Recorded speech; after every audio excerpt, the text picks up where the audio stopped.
Apostolate Jesus 25. Is Jesus the Good Shepherd? Is Jesus really the Good Shepherd?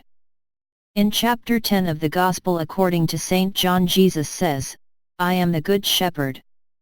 It means here something specific. How do you recognize the good pastor? The sheep listen to his voice and they follow him. He also says, it is another analogy, "I am the door of the sheep." Where they go to enter salvation, of course.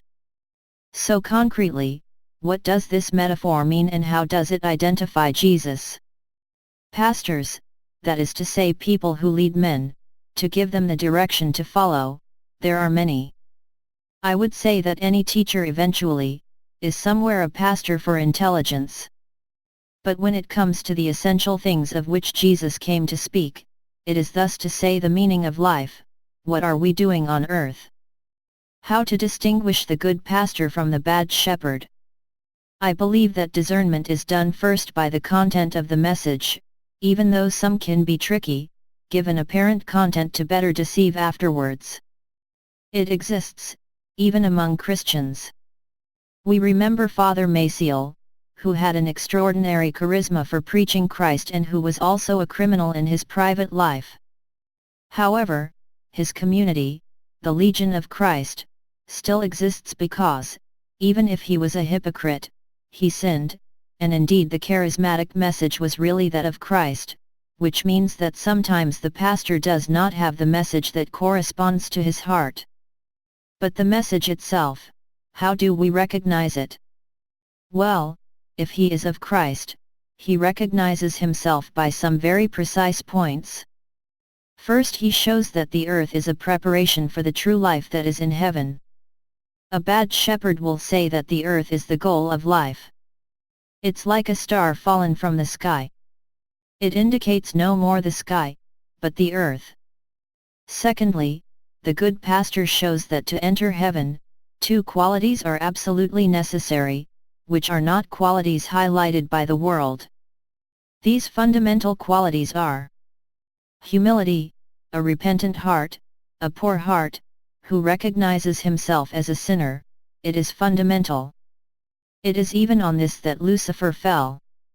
The fact that God would first give the beatific vision to the humble. And that's not enough. A loving heart, because God is a person who has created his children, men and angels, and therefore love is about God, as a person and not as a good that we covet. This is the difference with the demon who wants to see God because of him it is a source of fullness. He seeks his interest. God is a way. To enter paradise, one must love it for oneself, as much as possible.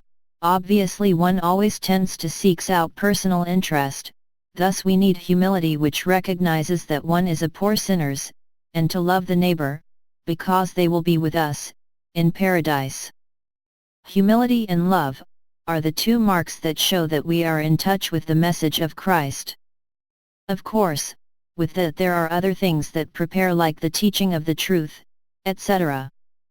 But I would say that, clearly, wherever we find the emphasis on humility and generous love for God and neighbor, we recognize Christ.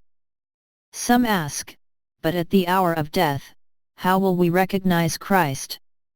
Will we not take Lucifer for Christ because he is a being of light, Lucifer?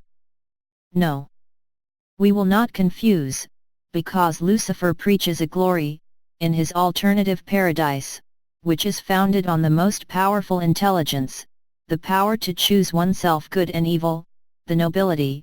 Lucifer's light is a bit like the glory of the Nuremberg parades in 1933, this deeply vain glory, which was that of a bad pastor because it touched a desire for power, whereas the Good Shepherd, does not go through the window of human psychology and its political hopes.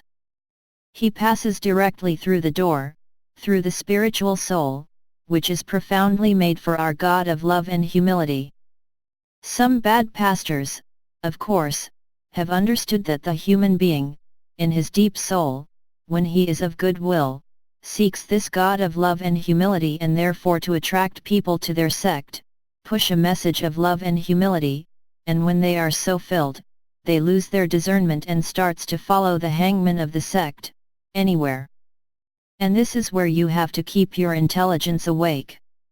If, at the beginning, there was love and humility, and then the true nature of the false shepherd, who is a disguised wolf, appears, which is, domination, profit, the money of the other, of his sexuality, etc., all kinds of things that we see in the sects, then we must find some lucidity and understand that we have been lured by a good pastor appearance.